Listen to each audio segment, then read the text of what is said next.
Welcome to part 2 of the Sonic Ultimate Genesis Collection review. This is not part 3, there will not be part 3, sorry about that, guys.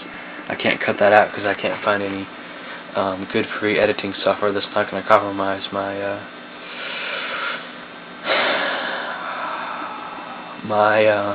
quality of these videos, because they're already not their greatest at their greatest right now.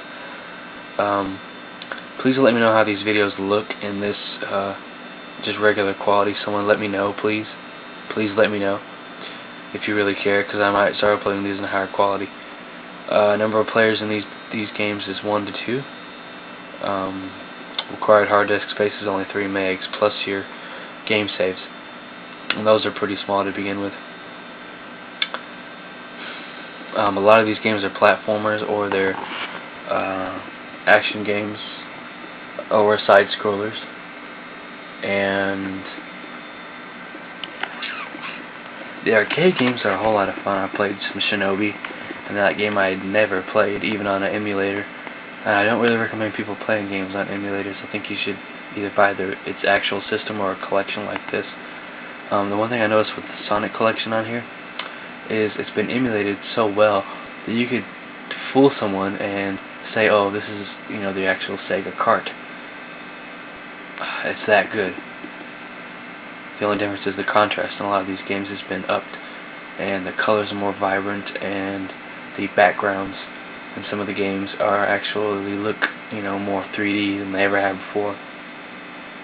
I think the only way to really get those looking like that is to upgrade a regular Sega Genesis and upgrade it to play through composite cables, and that is very costly, I've heard. I will say that Mark over at Classic Game Reviews, Game Room HD, does some very good reviews, and he reviewed this and said that there are some flickering. So I guess if you see this, Mark, go ahead and tell me what game you've seen that in, because I'm interested in knowing, because I haven't seen this yet. I'm not doubting you, I'm not saying you're lying, I'm not saying you're full of shit. You are greatly respected in the YouTube gaming community, or just in the gaming community in general. You do some of the best reviews on YouTube. And no, I'm not kissing ass. It's true. This guy is top notch here. Oh, well, this collection is beyond what I expected it to be. All the games just look spectacular here, and you get, some great games for your money. I mean, some of these games maybe you haven't played, maybe you want to buy this to maybe have some better versions of some of the games, like for instance, the Sonic games on here surpass the regular Sonic, the Sonic collection that's on PS2, the PS2. The PS2 versions of those games, they're kind of blocky. I will eventually try to smooth those out, because there is a smoothing option on the PS2 also, which I didn't know until I played some of the games on a HDTV, the PS1 games. But I don't know if there's a smoothing option for PS2 games. I highly doubt it. They might do that for the compilation discs that are out there, but I will be getting some more of those for the PS2, and hopefully they come out with a second version of this. The games I like to see on that particular set would be Jurassic Park 1 and 2 Rampage Edition, Gunstar Heroes, Paperboy 1 and 2,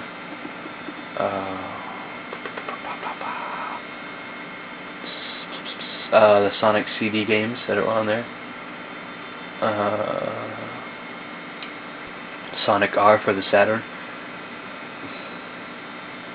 Earthworm Jim, that was on the Sega CD also, and that was the hands down best version of the Earthworm Jim games. The SNES version of Earthworm Jim was the first one I ever played, and thoroughly enjoyed that, so I like to see that on there. There was this police game where it was a live action game. It looked like it could have been a simulator for for cops. I forget the name, so someone can probably tell me. Let's see, what else can we get on there? They could put some of the Pac-Man games on there, maybe. It's not even a Sega game, but oh well. Mortal Kombat 3 and 2. Those could be the Sega ports, or maybe even the arcade ports. Those could be put on a disc, or even on the PSN. Maybe even Nintendo could start putting out some Nintendo collections on the PS3 and Xbox. That's what I'd really love to see, because those games hold a special place in my heart, because I grew up with the Super Nintendo. And if they don't do that, then, hey, I'll be going out to my aunt's house to get back my old SNES and all our games that we used to own. That's the nice thing. I know exactly where my SNES is, and all our games are in great condition. They're all pristine condition. I might start up a Super NES collection. As far as the Sega collection goes, this is about as good as it gets. I might get the Sega and pick up some more obscure games, or games I never played. But to actually go out and buy these cartridges is just pointless if you have this collection, unless you really are a diehard gamer and just want to play them on their respective system. And hey, that's your thing. Let's see. We're getting on the end of the wire here. Look for more reviews. I'll be doing some more box set reviews of the DVDs I have. Finish rounding out the DVD box sets. I'll start on the CDs probably tomorrow. Been making videos like crazy today, guys. I've probably made like 5 or 6 videos today alone. And yesterday I'm making videos for the past 3 or 4 days like crazy, because I got family coming and they'll probably be staying for a week. So during that week I probably won't be making videos. So we'll see. Let's see.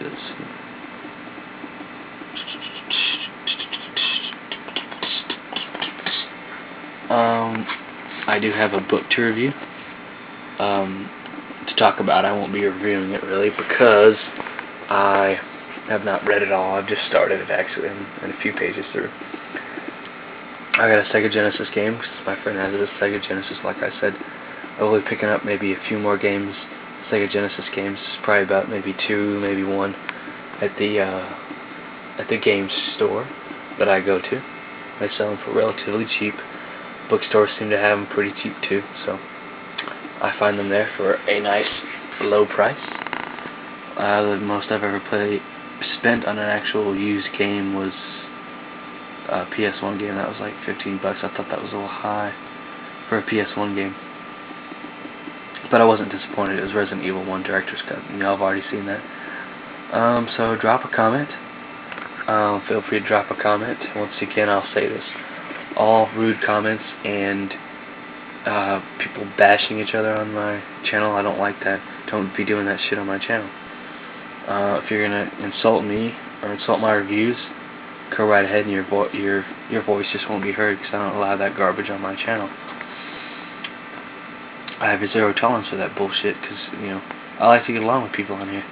And yes, I might clash with some people on other channels, but hey, don't bring that shit onto my channel. Now, if you have a valid point and want to make an argument, go right ahead. If I miss anything, let me know. Don't cuss me out for it. Don't call me an idiot. Don't call me a jackass. Don't call me a dumbass. I don't put up with that shit. And you will probably hear from me if you have something to say like that. And you will be blocked, because I just don't like that crap. Anyways, so look forward to more reviews of more video games. I've already mentioned the games that I will be buying soon in another video, so you'll probably see that one soon. So have a good one, guys.